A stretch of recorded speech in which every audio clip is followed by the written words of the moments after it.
Alright, to get into your filter air box on 2013 Hyundai Sonata, you got these clips up here. You pull those, and then down at the bottom, you got another 2 clips. Drop those 2 down, and you can pull it open. Here's your filter. Pull your filter out. You can see through it. This one was changed not too long ago, so I don't need to replace it.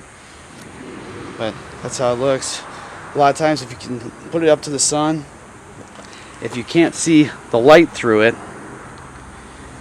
if you can't see sunlight through it, you probably need a new one.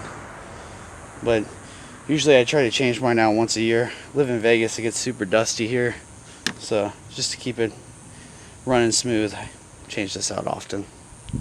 Alright, and to put it back in, this side stays up. This side's the one that goes to the motor. So you just pull it back open, drop it back in there.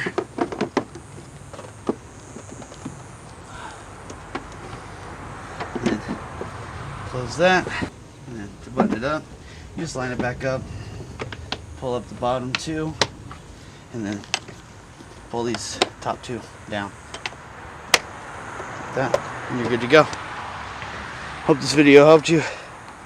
Please like, subscribe, let me know. Thanks, guys.